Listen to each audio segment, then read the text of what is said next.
Is that what it is? We go too far. We went all the way up, and we're like, oh god, we're going all the way over this time. People almost falling out trying to hang on. Dude, that's crazy if you think about That's society right now, man. Hey, blast off, I can talk my ass off. Hey, smoke you what you seen and I'll tell you what I saw. Hollywood, what you think and I'll tell you what I thought. And we can talk about it all when we here on Trash Talk. Hey. What's going on, everybody? We're back with another episode of the Trash Talkers podcast. We made it. We made it. Yeah. Smoke. Dog. What up? And the next day? And the next day I asked, and the next day the motherfucker was dead. What's up, man? How you been? Oh, man. Good. Another week. Actually, it's been a couple weeks since we did this, huh? No, just 1 week, actually. No, we missed a week. No. So the last one was 2 weeks ago. Yeah, we did the music video. Yeah. Which, guys, if you haven't checked out Rocky, our new song, go check it out. It's on Absolutely. That was, oh, man. I had fun doing that video. That was a great recording session, great filming session, great song. It was good. And thank you guys for all the reception on that and on all the podcasts we do. Yes. Thank you for all the comments, the kind comments Yes. about it. But, I wanted to ask you. Mm-hmm. So, have you ever, had... So, a trash talker commented, and we're going to get to the top 3 comments, on our previous podcast. But a trash talker had said that I have the phrase deja vu incorrect, that I don't know what that means. And they're saying, or I'm sorry, not deja vu. Mandela effect. The Mandela effect. They said, hey, because you don't, technically the definition of Mandela effect is a mass amount of people. Yeah, a mass misremembering, yes. Right. And apparently the way that which I know the definition of Mandela and deja vu, but he says what you're experiencing is not a Mandela effect, it's deja vu. Which, we're just picking at nits here. That's semantics, because you're saying it's a personal Mandela effect. It's something that apparently only happened to you, which could still be classified as a Mandela effect in the broad scope of it. But could it, though? I guess technically if you're saying it has to be the general public, yes, then it doesn't fit that definition. So he could be right, I guess. Shout out to that trash talker with that comment. Are you real quick? Let's read the past top comments from the trash talkers on our previous podcast. As soon as I pull that up here, dude, the weather's getting colder, and my lips never get chapped. Oh, mine do every year. Do they? I get windburn too because I lick my lips a lot. I'm always licking them and messing with them, and then out in the cold when the wind's blowing, man, I go through a whole day and then they start burning. I used to get that a lot when I was a kid. I would lick my lips so much that I get that red line around there. It looked like a Kool-Aid stain. Dude, it'd be burning like hell, though. Oh, my God, dude. That's the worst, bro. Mm-hmm. So, to all the trash talkers who watch the Trash Talkers podcast, I'm going to give y'all some more inside information on Hollywood. I still suck my thumb to go to bed sometimes. Yes. When I go to... Yes. Okay, so, but what's crazy, you had said you get the red burn when you were a kid. Yeah. My mom said... Behringer, I remember when you was a kid, you'd be outside and you come in, your hands are freaking filthy, but my thumb, spotless. It sucked it clean, huh? Spotless. She's like, your thumb, it's like a comfort blanket for me. Like sometimes, it's warm, I cuddle up to a pillow and I put my thumb in my mouth. I will hold the pillow when I sleep. Dude, I got a big body pillow I hold and put my leg around it. You a big cuddler? Not necessarily. No. What? I get hot, for a few minutes, but I can't sleep like that. So, let me give you a little tip real quick when you sleep. Yeah. If you get hot like that, sleep with one leg out of. Oh, I do. And you do you sleep with the fan on? Sometimes. It depends on how warm it is. And the next day? And the next day, I was dead. All right, let's read it. I tried to sleep with the fan on, and the next day, I was dead. Gotcha. All right, so real quick. All right, so we'll do number 3 from the most comment on the previous podcast is Wayne Wade 67 again. Shout out Wayne Wade. He says, shout out to the Trash Talkers. One can only hope this podcast can bring light to the darker side of society and the personal issues people struggle with on a daily basis. Hashtag rappers react.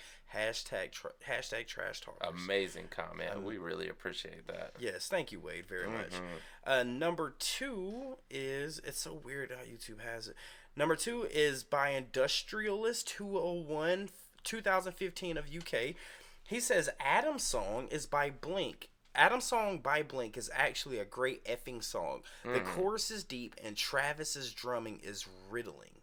Shout out to Industrialist 2015 We of still UK. need to cover that one. Yes, 100%. Definitely coming up soon. And the number 1 most liked comment of, let me make sure. Actually, we got a tie here. Lisa Johnson.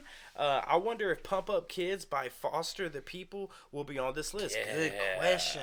It has to be, right? Dude, that's exactly what she said. It has to be. It does. It has to be. Shout out Lisa Johnson. Yeah. Man, and yeah, the number tied with that, Shan 5. She says, "All you go." Oh, Shannon wrote a damn. What do you say? TLDR. Too damn long. TDLDR. Too damn long to read.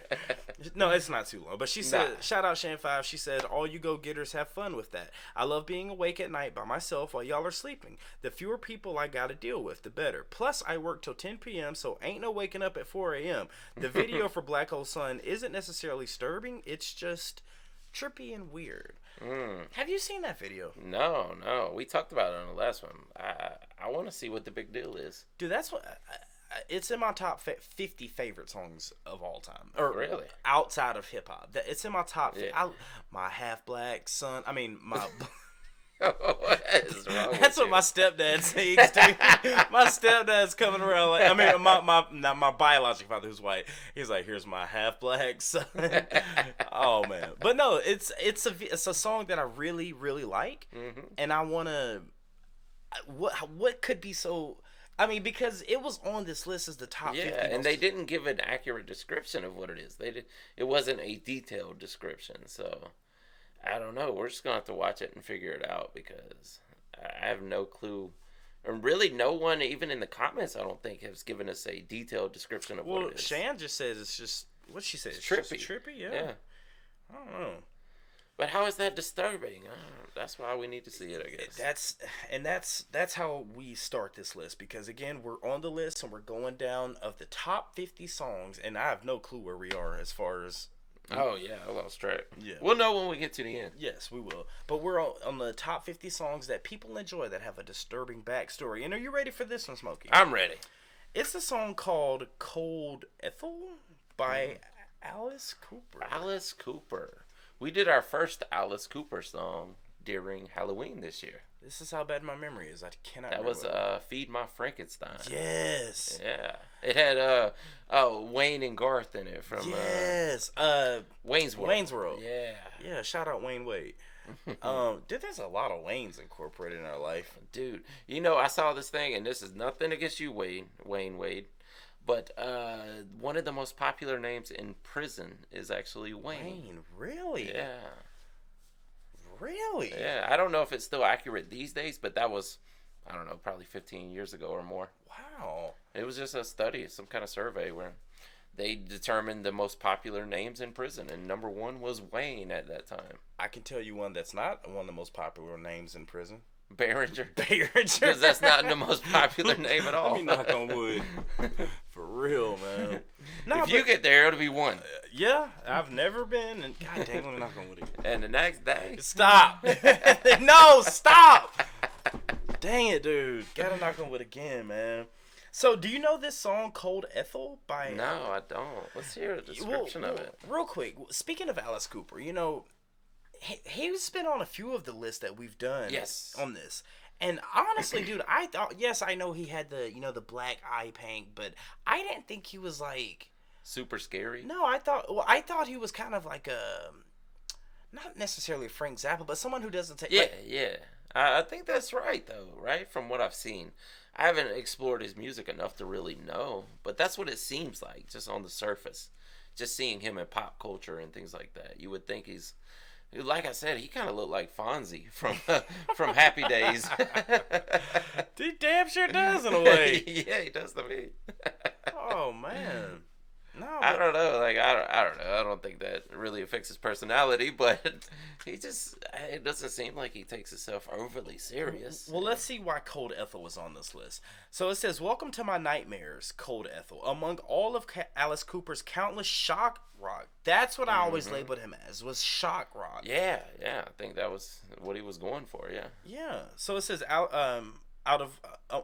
of all of Alice Cooper's countless shock rock creations, bears a special resonance in the singer's personal trajectory in rock and roll. For once, Alice isn't happily caressing with his corpses, fiending his own death to his audience's delight, but describing his near fatal brush with alcoholism by declaring that this Ethel, another word for alcohol, of course, was his muse. Luckily, the singer would eventually escape her deadly embrace, but the song's message remains perfectly chilling. Wow. That's amazing. Wow. See, I thought he said Cold Ethel. I thought he was talking about a dead body. Damn, I went straight alcohol. Like ethyl. What's the alcohol? The white ethyl. Like ethanol. Ethanol alcohol. Yeah. Yeah. Wow, that's amazing. Which is also used as a fuel to power cars, and some cars also. But yeah, I wanna hear that song now. I know, dude. So it's not about him brushing up with corpses. Yeah. But it's about him. This is what's interesting to me about this list. Like, Alice Cooper, his alcohol addiction is lower than, like, Black Hole Sun. Lower than Daddy, I think. You know what I mean? Yeah. I mean, it's like, wow, dude. Like, these are songs that we have to check out, Smoke. Yeah, absolutely. Wow. I mean... that is... I mean, a lot of artists do struggle with alcoholism, for sure. But I guess we just have to hear it to really understand why it's this far down the list. Yes, and I think that's the case with the majority of these songs. But, you know, again, guys, there's help out there. There's help. And I look at, what's crazy is alcohol is the most accessible drug. Absolutely. And you know what? I'm going to take that back. Thailand, you have to wait. Oh yeah, there's certain over the counters that you could get at any time, at any age. Yes, like you have to be 21 to buy alcohol. I think maybe you don't have to looking be 21 at it as about an Tylenol. Intoxicating drug, whereas Tylenol is not going to get you intoxicated. You take that. Let me stop. I ain't gonna put that out there. But that'll be your last headache. Just put that. Yeah. Oh yeah. If you abuse it, you can die for sure. That's crazy, man. Yeah, you want to hear the next one? You know what? Before you do that, real quick, I'm sorry. You know when you take a shot with someone and you tap the glass, like they'll say, "All right, cheers," and they hit the glass on the table and then they'll do it. You know what I'm talking about? You know why they do that? No. Okay, so you know NASCAR was basically founded during the prohibition of alcohol. Yes. So when they say cheers, when you say cheers to someone and then you hit the glass on the table and then you drink, what it is during the prohibition era, when people would bootleg their alcohol and it wasn't real alcohol, they would hit it on the table to see if bubbles came up. And if bubbles came up, they knew it wasn't real. So they would hit it. Okay, this is good. Then they'll take it. Wow. Never knew that. That's interesting. Learn something every day. Yeah, another one of those facts I can add to the brain there. Oh Lord. What folder? That's gonna be under NASCAR related alcohol. God, dude. Listen, man. I wish there was a way to plug a USB drive to your head and just go through all the folders in your head, man. There is a NASCAR section. It's deep down in there, but there is one because actually most of the people, all the people who founded NASCAR were bootleggers. Yeah, bootleggers. Yeah. My grandmama was a bootlegger. And one of the biggest areas was actually like Dawsonville and Dahlonega. Yes. That's why they call it Thunder Road, Highway 9, that ran from Dawsonville all the way into Atlanta. Yes. They would make it up there in the mountains and run it straight down into Atlanta to sell. Yes, I've done my research. And they would soup up their cars, you know. To so get then there they quicker. wanted to race because their cars were all souped up, you know, see who had the fastest. Listen, me and Smokey aren't fans of NASCAR, but if you look at the origins it's of it, interesting it's history. Interesting, dude. Absolutely. What you got for next one? The next one, this is nice. What you got? You like iced tea, right? I love iced tea, dude. Yeah. Man, shout out to the OG OG, yeah. Didn't you meet Ice-T? I've met him, yes. Yeah. 09, I think it was. 08 or 09, somewhere in that area. Yeah. Okay. Body count. We've covered this one. Wait. No, we're talking the band Body Count. Okay, so it's not Ice-T. It's Body Count. Well, it's Ice-T in band. Body Count. Yes. I guess so. Cop Killer. Wow. Yeah. I don't think we've covered the song Cop Killer, but I'm sure you've heard it. Yeah, come on, dude. Yeah, everybody's heard Which Cop is Killer, crazy ironic that he plays a cop in yeah, most of absolutely. his Yeah. And most of his acting roles end up being cops. And great actor. Dude, I love Ice-T. Oh, he's great, yeah. Ice-T's heavy metal band Body Count recorded one of the most controversial songs in history in 1992. I apologize. Can I interrupt? Yeah. I thought Cop Killer was an Ice-T song. I didn't think it was a Body Count song. Oh, it was a Body Count song, yeah. You knew that? Yeah. Trash Talkers, did y'all know that? I always thought Cop Killer. Yeah. I always thought that was an Ice-T song. But, I mean, it's a Body Count song. Go ahead. I'm sorry. Sparking nationwide protests from law enforcement agencies and enough public pressure that it was eventually removed from the band's I got you. eponymous? Eponymous, yes. Why do I not know that word? Eponymous. What is that? Debut. In its place, T and Company recorded a song called "Freedom of Speech." Wow, that's genius. That's crazy. That is genius right there. Did we let the cat out the bag? Oh, that we have a song? Song called Freedom of Speech? Oh, absolutely. Sending another message about censorship in the process. This was a time of great censorship, you know. Yes. Eazy-E, people running over Eazy-E CDs. That's when they started doing the parental advisories and stuff. Yeah. Tipper Gore had a hand in that. Well, the first person to have that was Uncle Luke. That was about that time, yeah. Okay. I'm saying that was the censorship committee that enforced that onto albums. Okay. But in the process, it's Cop Killer's violent protest that still resonates today in light of recent protests of police shootings caught on video. Wow. Cop Killer. You know, what's crazy is everyone knows this song. Yeah. But I know one line in this song. Cop Killer. That's the only part I know. Yeah. It was something, I mean, it got blasted around back when we were kids, you know, but I don't know. I'm not proficient in the lyrics for sure. I will say one thing, though. We covered Danzig's A Mother. Yeah. That was also his response to the censorship. What do you mean? To the censorship of America? Like of music. Really? Yeah. Mother. Yeah. Wait a minute. We did the reaction. You said we did. Danzig's Mother was about don't. Yeah, well, it kind of was. Well, that was my interpretation just listening to it. But there was an article where he spoke on it and said, like, I didn't find this out until after we did that. Reaction. Right. Yeah, he spoke on it and said that it was a response to the censorship of music. Yeah. Interesting. But as far as Ice-T's, man, like, dude,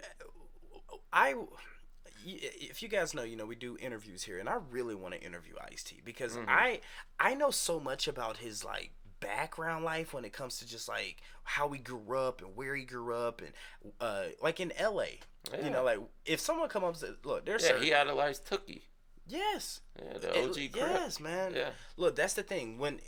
There's just certain lingos. If you go to LA and someone comes up to you and they say, "Hey, where you from?" They're not asking you where you from. Yeah. They what's that? Yeah, what or not even that. We finna start. Where you from, bruh? Like they finna probably. Oh yeah, that means they want some beef. Yeah.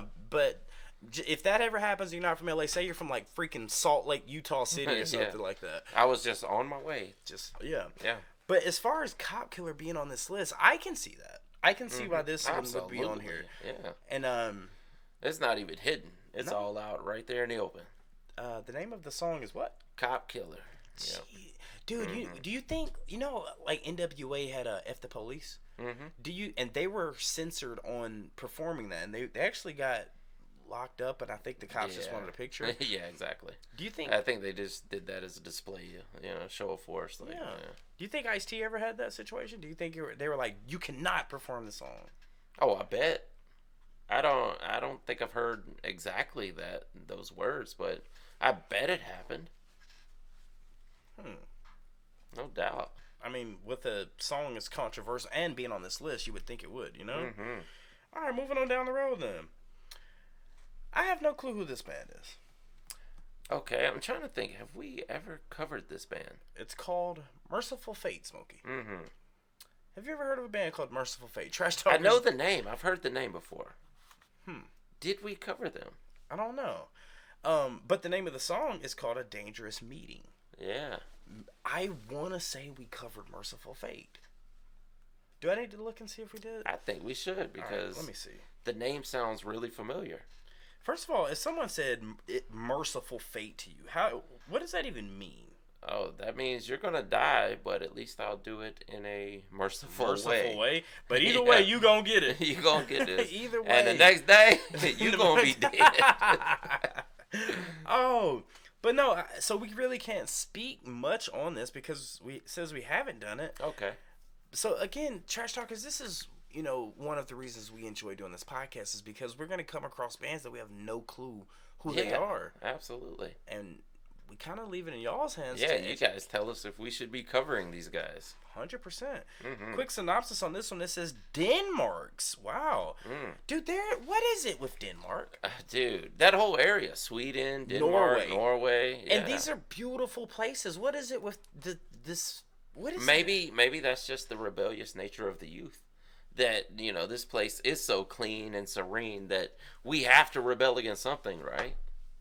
So, if they're taking it that way, it's so clean and serene, so much in that direction, we have to go that much farther in the other direction to be rebellious. That's the only thing I could come up with off the top. I would have to agree with you. It's like, it's like everywhere. Again, we've said this before. There's good doesn't exist without evil. Bad doesn't exist without Gotta have good. the yin and the yang. Exactly. So if it looks all pretty and shiny on the outside, what's the catch here? And it's like maybe Mercyful Fate from Denmark is like, hey, we're that part. Yeah. So going down this on this song called A Dangerous Meeting, Denmark's Mercyful Fate hold a unique standing in heavy metal history, thanks to an instantly recognizable sound dictated by the guitarist Hank Sherman's inspired riffs and the evocative gothic storytelling of King Diamond. Oh, King Diamond was in this, or? Wow. Well, let me continue. Indeed, every one of the band's songs could be considered for this list, to say nothing of the King's lengthy, often conceptual solo discography, but few tracks possess the concentrated power of 1983's A Dangerous Meeting, which tells the tale of a demonic seance gone terribly wrong, finally warning listeners not to play with the powers of hell. Dude, King Diamond's in this. Yeah, crazy. Now, we covered King Diamond. Didn't we do that for Halloween? Yeah, it was last year. Not this past year, but the year before. Yeah, damn it, what was it? It was like, I think we did actually. You're thinking of Halloween? I'm thinking Halloween. But what's King Diamond song did we do?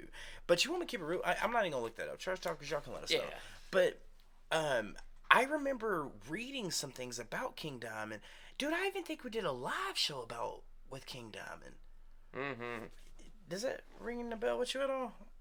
What do you mean a live show with King Diamond? I think we reacted to a live show of King Diamond. Oh, okay. I was like, when did we do a live stream with King Diamond on it? No. I think, okay, so let's see. King Diamond.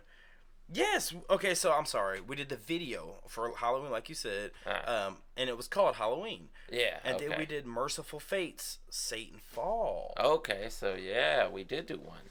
Yes, that's why it rang a bell. So is he the lead singer in this, you think? Isn't that what it's saying? Or it's saying he's in the band? Well, yes, I'm sure he's the lead singer. But not only that, but okay, you know how we always talk about Ghost? Is Ghost a Satanist? King Diamond being a part of Mercyful Fate, saying don't play with hell, having a song called Satan's Fall, I think it was.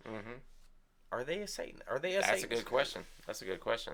I wonder if we asked that in the video when we covered it too, because that's a fascination of ours. Is how many of these satanic panic bands that were around in the 70s, 80s, and 90s that would talk about Satanism, talk about the devil and whatnot, most of them, I would dare to say over 90% of them, never actually practice the faith of Satanism. And not even LaVey Satanism, apparently. They basically use that as a shock rock tactic. Is it just for sales?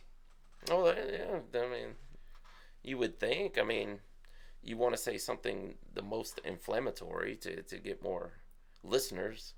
The kids ate it up.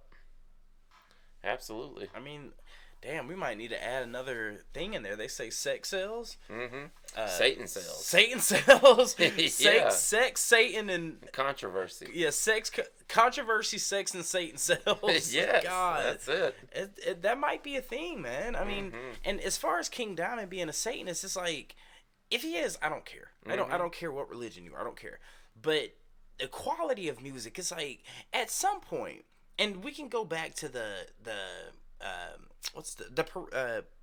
parental advisory sticker. At what point does it crosses the line of art? Like in this song, what if they're saying like, go do this to animals and go do this, like all these horrifying things? At what point does that cross the line of art and just inciting people to actually do this stuff? Yes. Oh, that's the question, and that's what people have fought back against for years. It has lightened up these days, I would say. Has it? Go ahead. Yes, I mean, there's not that big of a pushback. I mean, Ghost. I mean, maybe some people do protest Ghost shows, but if they would have been out in the '90s, they everywhere they go, they would have had a giant protest outside of their shows. All right, so let me break this down to you. So why is it that we don't see it in music, but we see it in society? Why are people so uptight about gender? Why are people so uptight about religion and race and creed, but we don't care about the satanic movement? Why is it that we went from the satanic panic to the society? I think religion is not the hot topic anymore. I think it's gender. Yeah, it is. So why are we? What shift caused us to move from social media?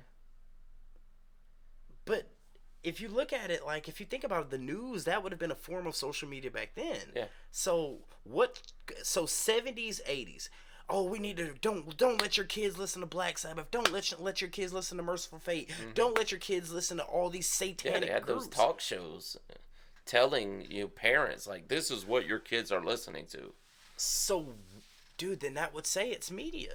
Like you said, media. Dude, that is so crazy. Media dictates how we think. Yes.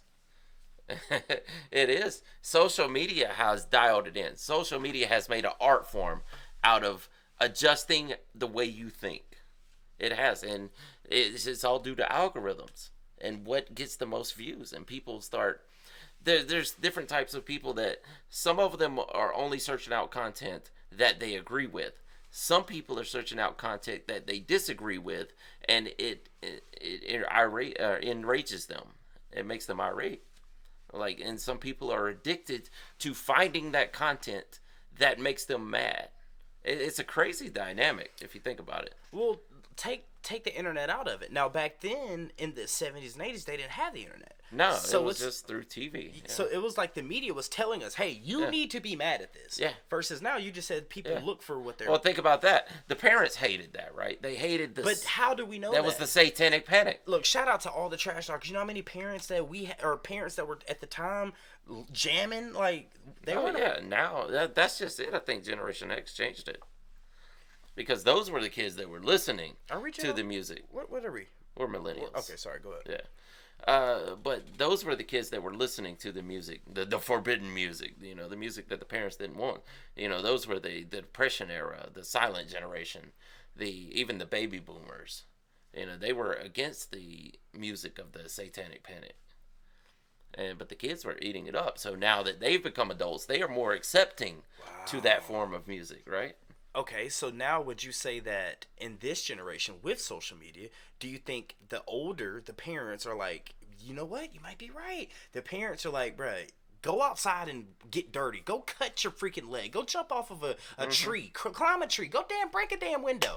Yeah. But the kids are like, no, I can't do that because she doesn't identify with that, or this isn't how she feels. Like, do you think that it's the same thing, just opposite with, you get where I'm kind of going there? Yeah. Damn. Yeah. I mean, it's the world we live in, which is and every generation, what it's hard to explain, but every generation, what is acceptable changes, because it's like, say we grew up on 3-6 Mafia, when our parents would have hated that. So I mean, look at now this T-shirt. We have kids, and we go, "Hey, 3-6 Mafia was cool," Like when my kids listen to Eminem or Tupac, I'm like singing along with them, and it's cool. Right. But there's probably some new stuff coming out that we don't like. They're like, "Why are you listening to that? That's garbage." I mean, again, that's one of the interesting, or one of the cool things I like about Rappers React. Mm-hmm. It's like, the trash talkers, they'll send us stuff like from the 60s, the 70s, the 80s. But then, like, sometimes in the comments, or even on Patreon, shout out to the Patreon members, because the Patreon members, they'll send us stuff like for instance, I bring this up, Eden. Mm-hmm. But this is a new stuff. And it's like... But we are more open-minded than the average person, I believe. Why is that? I think it's just human nature. Why is it that me and you are more open-minded than people of our generation? Probably because we are artists ourselves. I think that has a lot to do with it.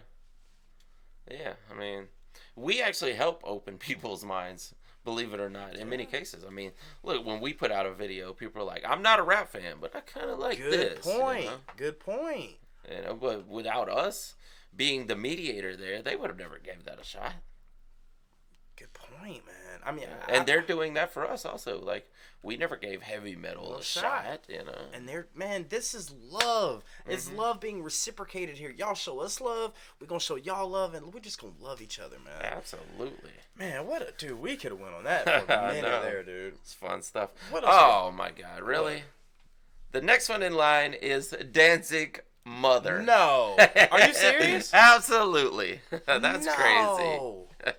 We just did Mother. You just talked about Mother. Yeah. Craig, that's crazy. Wait. All right. So wait a minute. I didn't know this was gonna be on this list, and you said absolutely no idea. You said Mother after we did the reaction was about an attack towards censorship. Yes. You want to see what this synopsis says? Please. I can't wait to read it. It says, ever since the UK media asked, "Would you let your daughter go with a Rolling Stone?" and Lemmy started encouraging parents to lock up your daughters, rock stars have been the bane of doting parents everywhere. This is exactly what we're talking about here. This goes right in line. But you'd be hard-pressed to find a song that addresses this situation more openly and ominously than Danzig's hit Mother, wherein singer Glenn promises to show the world that child, his world, and all the scary things in life that mom and dad ask so hard to spare their children from. Yeah. Mission accomplished. Parents were freaked out. Yeah, we were just talking about that. Yeah. I think all of it's true. I think what he said, he wrote it as a protest to the censorship of music. Plus, he was also threatening the parents in the song. In the process of doing it. Yes, exactly. Man, I'm going to take your daughter out, okay? Mm-hmm. And if your daddy get in the way, I'm busting his hands. And you better hope your mama don't come out. You better hope mama don't come out. Yeah. Lord, man, I did not expect this to be on top 50 songs that have a disturbing back meaning. Mm-hmm. And is that even really disturbing? Like that's. I mean, well, if you're a parent, it's disturbing. I'll tell you that. So you're a parent. Is this disturbing you? Well, here's the thing. If my daughter gets a new boyfriend and he comes over and he was like, "You know what? Your daughter's going out with me," and I'm like, "Nah, bro, who are you?" Would you do that? And he's like, "Oh, you want to catch these hands?" I'm gonna be like, "Call Hollywood. Call Hollywood, bro. We get on it. Call Hollywood. I'm on the way, dog. Ain't nothing out there but space and opportunity. Exactly. Let's go, bro. You call me. I'm on the way, bro. I'm down to help." But no, go ahead. Continue what you're about to say. Oh, that was it. So okay. Let's say you remember Smokey. How old is your daughter now?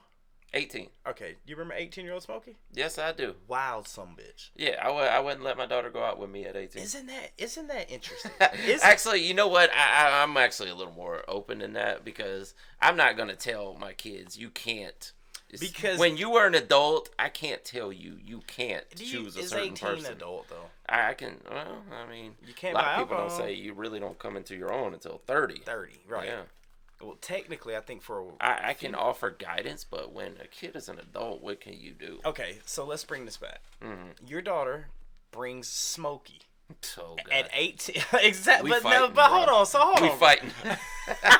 You telling him, hey, we finna fade. This is fade, bro. He ain't telling you. You telling him. Yeah. But tell me I'm gonna catch these hands. Nah, you finna catch these hands. You finna get them. Look, but no, follow me on this, bro. You being 18-year-old Smokey.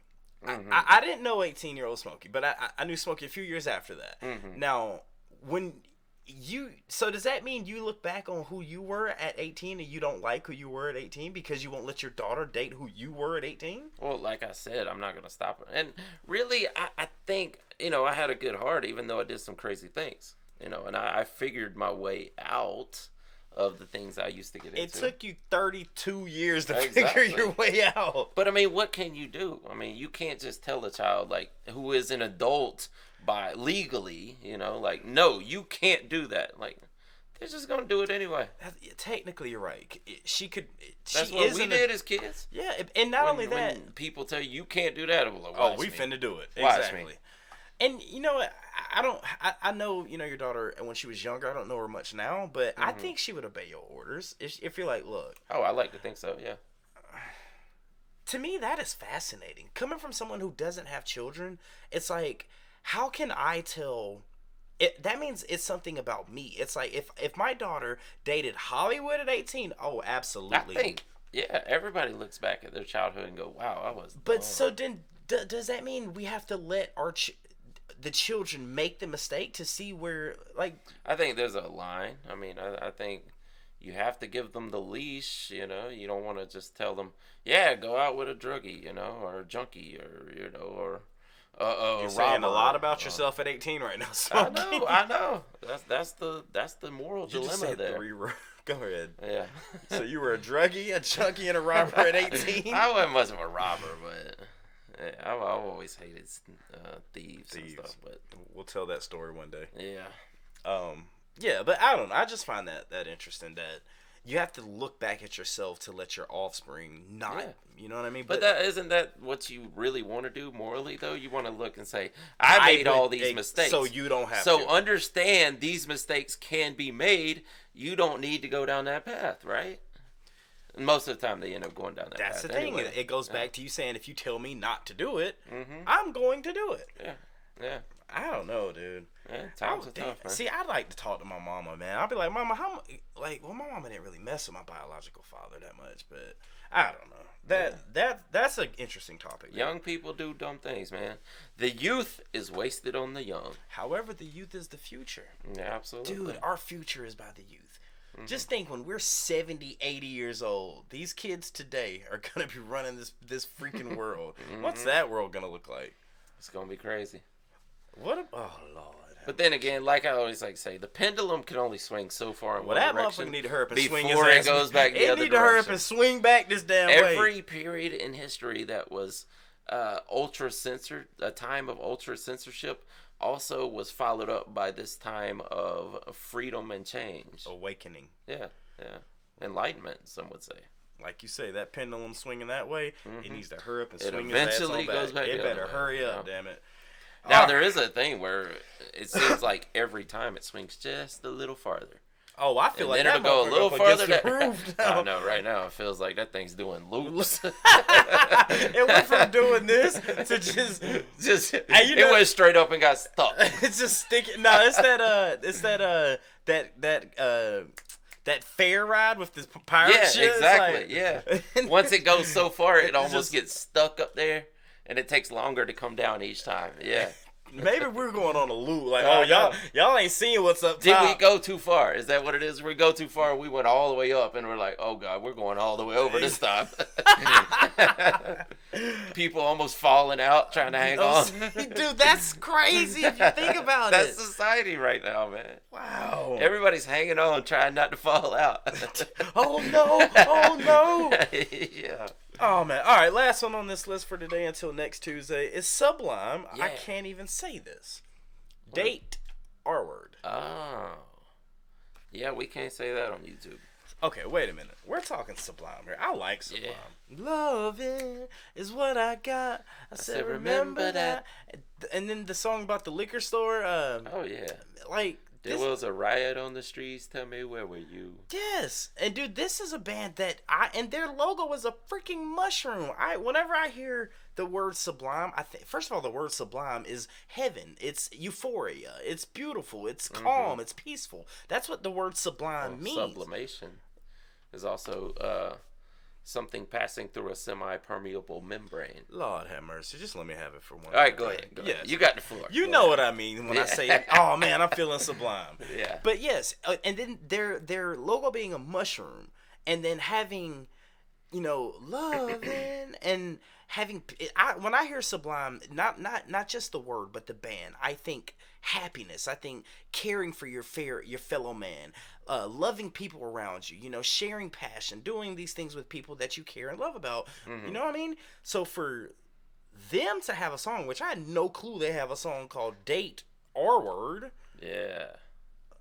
What could that be about? Let's find out real quick, dude. Let's find out. We gotta do it. Let's see what this is. Can we do that? That's the question. If we do it would have to be date. It would have to be blocked. Like, certain words would have to be blocked. Yeah, it'd have to be have some asterisks in it. Okay, here we go. And I would do my best to try to not. Sublime Date R Word.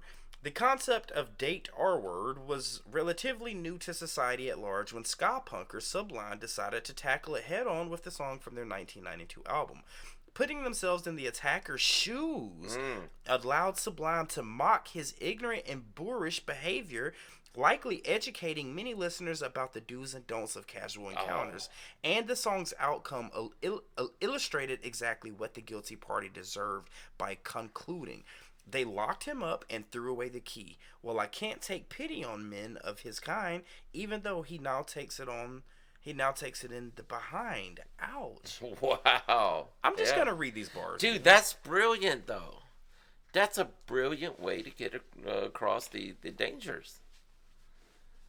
You are telling people the mind of a person who would do this. And then you're also explaining this person's going to get theirs in the end.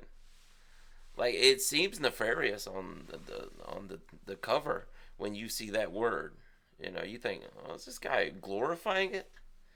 But if he tells the whole story and tells how it ends with this guy getting it in prison, like, the guy got what he deserved.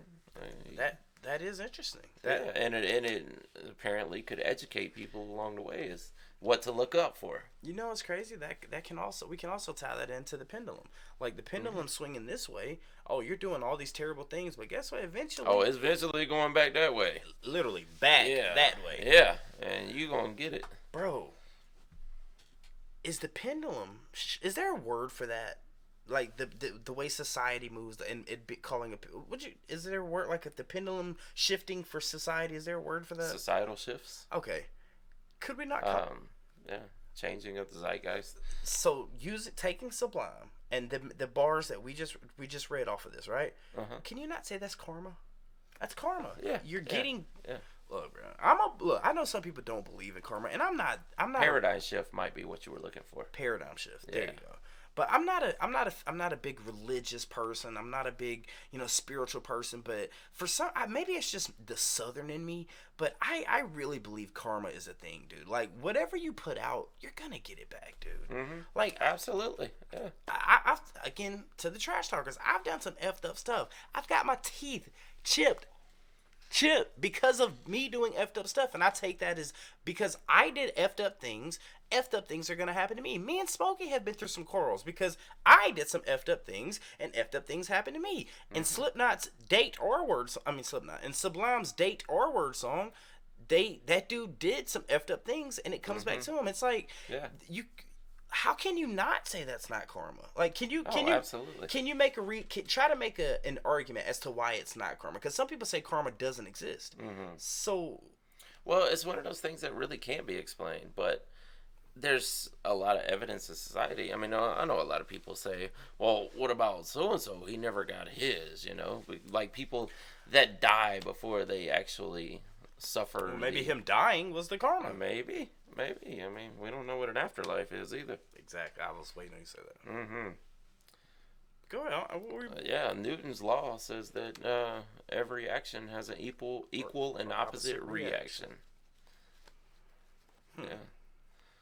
Something could be happening in other dimensions that we can't see also. Wow, man.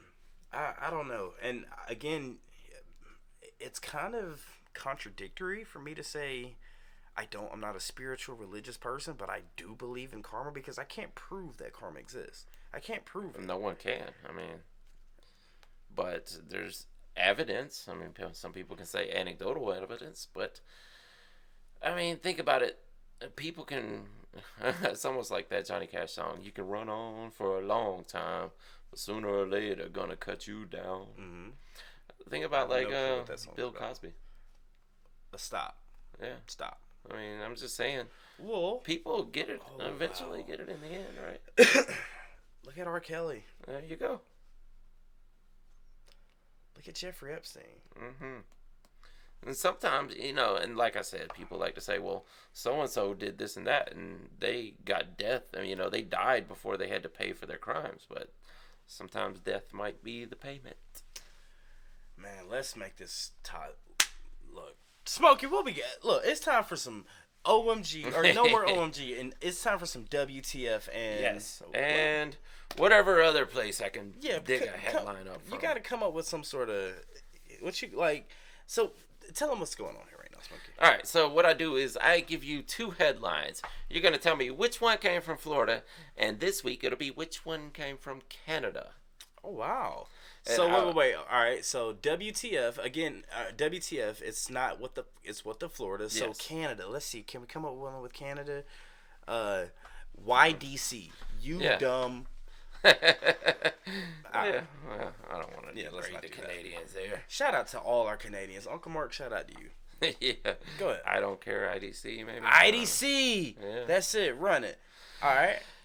Let's see. Which one should I give you first? Don't tell me, because I'm coming back, bro. My record's definitely getting up there.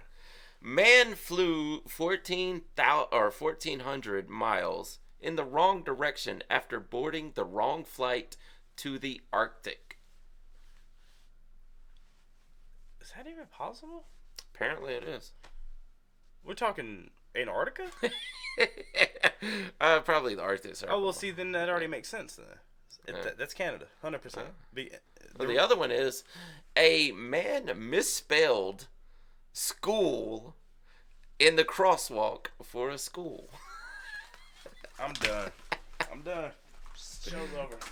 I don't know how I turn this off, but hold on, bro. What exactly? Wait. He you got the crosswalks, right? Yes, I know the exactly. Children's cross in front of the school. What did he put? Skull? He wrote Skull. Skull. And he's doing it with like the chalk. Bro, you about to... Okay, this is easy. The Arctic is Canada. The skull, the misspelling of school is Florida. 100%. I know I'm right. You're right. And you know how I know I'm right? Geographically, Canada's closer to the Arctic. Yeah. And 1,400 miles. But then again, 1,400 miles is a long way. Yeah. All right. Which one are you giving me first? All right. The man who misspelled school. Go ahead. Skull. A road crew in Florida had one job. You had one job. One job, bruh. And the workers definitely got an F for spelling. Massive letters in Doral, Florida. School zone spell out Skahal. Let me see. How's it spelled? Hold on. Oh, don't show me your... Oh. Dang it. No. Skahal. SCOHOL. Skahal. Dude. That don't even look right now. Actually, letters you can look at a word and go, that just doesn't look right. No, but think about it. Let's say you're a foreigner and you're new to the English language. That may be what it was. School. Yeah. Maybe school. Yeah. I'm just trying to have his back a little bit. Yeah, devil's advocate. Quote, it's not a good thing when you misspell school. It's not a good look at all, resident said. The flub went viral on social media, and the city later tweeted the private contractor responsible. Wow, they put him on blast. Wow.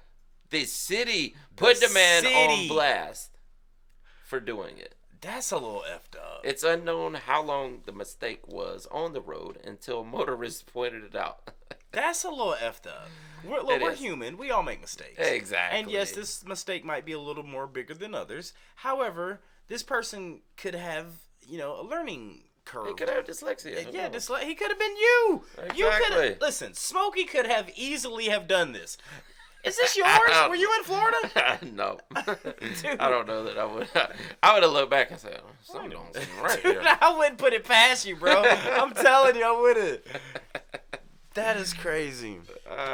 The other one, Canadian man flew 1,400 miles in the wrong direction after boarding the wrong flight to the Arctic. It can be annoying to continually show your boarding pass at the airport, but all of the checkpoints are there for your benefit and safety. However, sometimes there are breakdowns in the system, especially at smaller airports. Mm-hmm. A story in Travel Leisure referenced a man that boarded the wrong flight and ended up hours away from where his supposed destination was. He was supposed to land in Canada, actually, but he ended up in the Arctic. I wonder where he was flying from. Somewhere in Canada, I'd imagine. So from probably like Ontario. Or maybe he was coming back home, actually. And he wanted to get back to his home in Canada. He really had nobody to blame but himself. But we would totally blame somebody else. Yeah, that's not true. That's not true at all. So decided to make the most of his adventure and explore his new destination a bit before heading back to his planned location. Wait a minute. So I bet he was coming from maybe even a different country. So he wanted to get back to his home. It doesn't say exactly where his home was. Listen, this isn't entirely this person's fault. Yeah, I get this as a small. Well, they're saying he had no one to blame but himself. Yeah, but I get this being a smaller airport, but I'm assuming this happened within the past 10, 15 years. Yeah, it doesn't even have a date on it. Yeah, I don't think it does. But just assuming that, what happens when you assume, but assuming that this happened with the past 10 and 15 years, airport security, airport navigation is so tight. I don't know. I went to one in, I think it was Evansville, Indiana. And, dude, it was crazy. It was nothing like Atlanta. Like Cessna's? Atlanta, it's like you're going into Fort Knox. We have the busiest airport in the world. Yeah, exactly. And there's checkpoints all along the way. You're taking off your shoes, everything. Evansville wasn't like that. Right. So that's you had one main gate, and then you went and waited for your plane. Maryland's like that, too. When I fly into BWI, yeah, it's like you have one gate and that's it. Yeah. But at the same time, when let's say it's Delta, let's say it's Southwestern or Southeastern, let's say it's first of all, if you went to Alaska, there's actually Alaskan Air. Mm-hmm. So, well, you're saying Arctic. Arctic is not Alaska. Arctic's technically still the U.S. Yeah, I guess it depends on what part of the Arctic he ended up in also. I don't know. I just feel like the people who scan your tickets, they kind of have something to do here with that too, right? You would think, yeah. Somebody could have helped him out, right? Yeah. I mean, unless this guy was just like in But then again, like I said, at a small airport, you just went and found your gate, and then you just sat there and waited for your plane to show up. But they still got to scan your tickets. I remember, like, being a kid, I'm trying to remember. Yeah, I guess they did. They also had to scan your tickets. And, like, bro, you are not going to the Arctic Circle. You're going to Canada. So you're that direction. That way. Yeah. So go to Section B. Man, wanted to go to Vancouver. It ended up on the North Pole. Lord have mercy. Hanging out with Santa Claus. Yep. Oh, man. What airport is there? For real, dude. How many people are going to the Arctic anyway? Was he on the plane by himself? Like, this doesn't look right. Look, there's a treaty that you guys can look up where most people, you can't really go. You can go to the outskirts, but that's about it. But I don't know. Why would you? I don't know, man. Yeah. Why would you want to? What's there? Ice? Ice. That's it. That's about it. Man, another amazing podcast, and even better hanging out with the trash talkers while doing it. Mm-hmm. Great WTF and IDC today, because that was a good one. There. They're getting hard to find, so yeah. Good deal. We had great conversation, man. Great songs, and next week, guys, tune in to what's going to be even lower on the top disturbing songs that you enjoy that have a disturbing back meaning, or higher, depending on how you look at it. Yeah, higher or lower. You know what I mean. We're going to the highest. Yeah, I guess you're right. We're going to the most of the most. Yeah. But yeah, continue on with us on this journey next week, and You got anything else? I said it all this week. That's it. Guys, again, thank you so much for checking out the Trash Talkers podcast. Leave us a comment and let us know what you guys think of the songs that were listed on this podcast. And hopefully you'll tune in with us next week. And with that being said, my name is Spiritual Hollywood 6. Bye. I am Larry Smokey Ramirez Cowan. And we are over and out. Deuces.